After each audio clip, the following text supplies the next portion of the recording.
ආයිබෝවන්.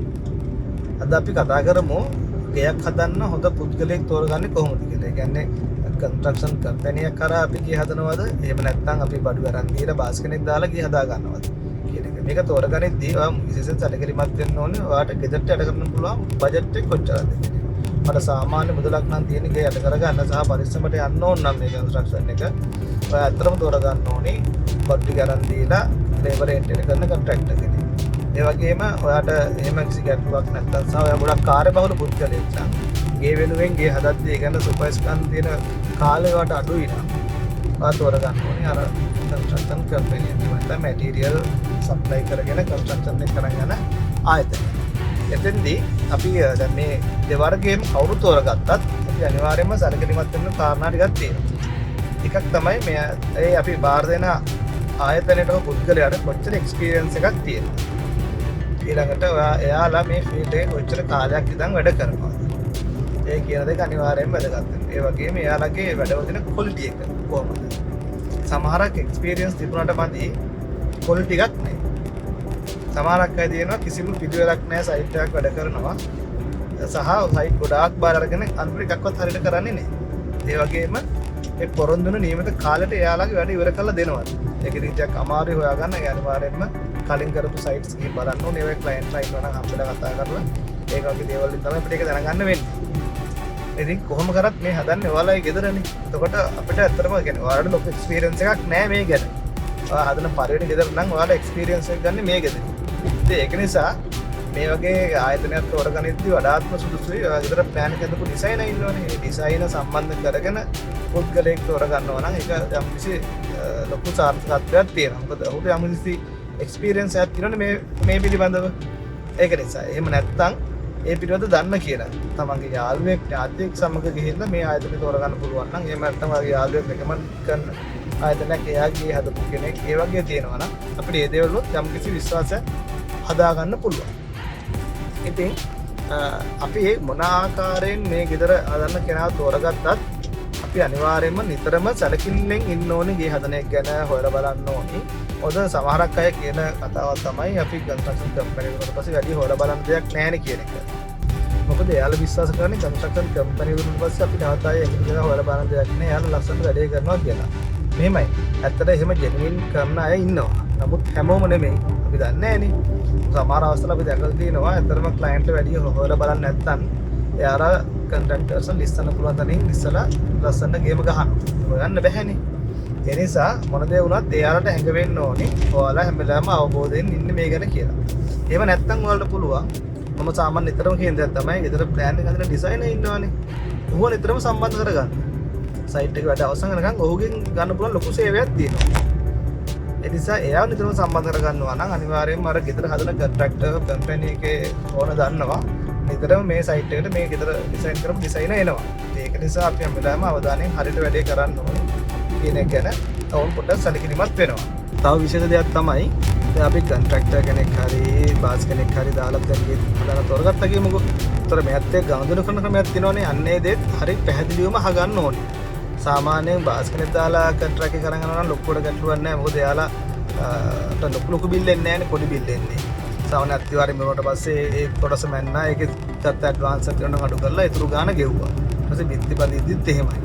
එන්න ඒක ලොකු කතන්දරයක් නෑ. හරි සරල දිද්දයක් තියෙන. මේක පැහැදිලිව කරන් ගන්න පුළුවන්. දැන් අපි තුමු කන්ස්ට්‍රක්ෂන් කම්පැනි එකක් කරලා යනකොට තමයි ඔය කතන්දරේ තියෙන්නේ. මොකද සමහර ආයතනවල එක එක විදිහට තමයි මේ එයාලා සල්ලි ගන්න විදිහ තියෙන්නේ. මම මේ බොහොම සරලව ඔයාලට කියන්නේ. දැන් අපි හිතමුකෝ සමහර කන්ස්ට්‍රක්ෂන් කම්පැනිස් තියෙනවා. එයාලා මුලින් කියන අපිට ගෙදර සම්පූර්ණ ටෝටල් ගානේ 40%ක් මුලින් ඕන. ඊට පස්සේ ටිකක් වැඩ කරන් යද්දී තව මෙච්චරක් ඕන. මෙහෙම ඕනේ කියලා. හැබැයි ඔයාලට අයිඩියා එකක් නැහැ. එයාලා ගත්ත මුදලට කොච්චර ප්‍රමාණයක් කරලාද ඊළඟ පේමන්ට් යන්නේ කියන එක ගොඩක්කට ක්ලියර් නැහැ. සමහරක් අය ඉන්නවා එහෙම නැහැ. සමහරක් අය ඉන්නවා හරි අපිට අත්විවරම් මට්ටම දක්වා මෙන්න මෙච්චර මුදලක් යනවා. අපිට ඒකෙන් 50% දෙන්න. අත්විවරම් වෙනකොට පස්සේ ඉතුරු බැලන්ස් එක දෙන්න. ඊළඟ වැඩේට අපිට ආයි ඇඩ්වාන්ස් එකක් දෙන්න අර වගේ ගාණක් කරලා දෙන්න. ඒක පොඩ්ඩක් පැහැදිලි. ඉතින් කන්ස්ට්‍රක්ෂන් කම්පැනි එකක් කරා යනවා නම් පුළුවන් තරම් ඒ වගේ පොඩි ස්ටෙප් බයි ස්ටෙප් වලට සල්ලි ගන්න හදාගන්න පුළුවන් නම් ඇත්තටම හොඳයි. මොකද මොන හරි අවස්ථාවක ඔයාලට එතුනොත් එහෙම මේ කන්ස්ට්‍රක්ෂන් කම්පැනි නවත්තලා වෙන කෙනෙකුට යන්න ඔයාලට හරි පහසුයි. අර වගේ පොඩි ගණන් වලින් යන්න තියෙනවා නම් මම මේ කතාවත් කියලාම මම වීඩියෝ නවත්තන්න කලින් මේ ළඟදි මට කතා කරා ප්ලෑන් එකකට ගන්න. ඒකද වෙලා තියෙන්නේ යාලා ඒ අතනේ මම ප්ලෑන් එක හදලා ඉගෙන තිබ්බේ ඒ ආයතනයෙන්මයි. එයාලම තමයි ගේ හදන්නේ. ඉතින් ලක්ෂ 90 ගානක් තමයි ඉතර හදන්න ප්ලෑන් එක හදලා තියෙන්නේ. තට්ටු දෙකේ ප්ලෑන් එකක්. ඊට පස්සේ ඇත්තටම දැන් 30 ගානක මුලින් ඇඩ්වාන්ස් එකක් අරගෙන තිබුණා. කොහොම හරි ඊට පස්සේ අත්තිවාරම දාලා ඊට පස්සේ ඊළඟ ස්ටෙප් එක පටන් ගන්න ආයෙ 120ක් ඉල්ලලා ඒ සල්ලි ගත්තට පස්සේ වැඩ පටන් අරගෙන දවසින් දවස කාලය ඇදලා මාස 3ක් වගේ ඇදලා හිට පටන් ගන්නවා අන්ත පටන් ගන්නවා බාස්ලාගේ මේවයි මේ කොහොමද ඇදලා ගිහින් අන්තිමට වැඩේ කරලා දෙමුන්නේ නැහැ. අවසානයේ බැලුවන් පස්සේ අවුරුදු 1කමාරක් වගේ යද්දි මේ කම්පැනි එකක් දැන් නැහැ. ඉතින් දුන්න සල්ලිත් නැහැ. අවසානයේ බැලුවන් පස්සේ ඒ වගේ සල්ලි ගත්ත කට්ටිය ගොඩාක් ඉන්නවා. ගොඩාක් අයගෙන් මේ විදිහට සල්ලි වංචා කරලා මේ දැන් කම්පැනි එක නැහැ. ඒක වැඩේ චුට් එකේ මම කිව්වේ මුලින්ම අනිවාර්යෙන් කොච්චර කාලයක් දැන් කන්ස්ට්‍රක්ෂන් කරනවද කියලා බලන්න කියලා. මොකද දැන් අසුපිපෙනා වගේ කන්ස්ට්‍රක්ෂන් කම්පැනි පිපෙනවා සහ අමුතු මේ සල්ලි ගන්න මෙතඩ් වලට දැන් එයාලා ගිහින් තියෙනවා. ඉතින් ඒ ගිහිල්ලා වෙන්නේ එකපාරක මිනිස්සු සමහරක් අය කැමතිනේ පොඩි ගානක් දීලා වැඩේ කරන් යන්න. කියන්නේ එයාලා වනේ පොඩි ගානක් අතේ දින ගාන දීලා ඊට පස්සේ වැඩේ කරන් යනවා. පස්සේ හිමින් ගෙවන්න කියලා.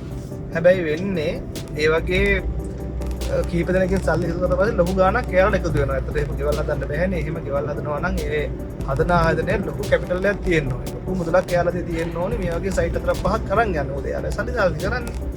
ඒක ඇත්තටම පොඩ්ඩක් හොඳට හොය කල්පනාවෙන් තෝරගන්න ඕනේ. අපිට පහසුයි කියලා දැනලා ගියාට අන්තිමට ඇත්තටම එතන තියෙන්නේ වෙන බිස්නස් එකක්. අන්තිමට සල්ලි අරගෙන මාරු වෙනවා. ඒ කම්පැනිත් නෑ.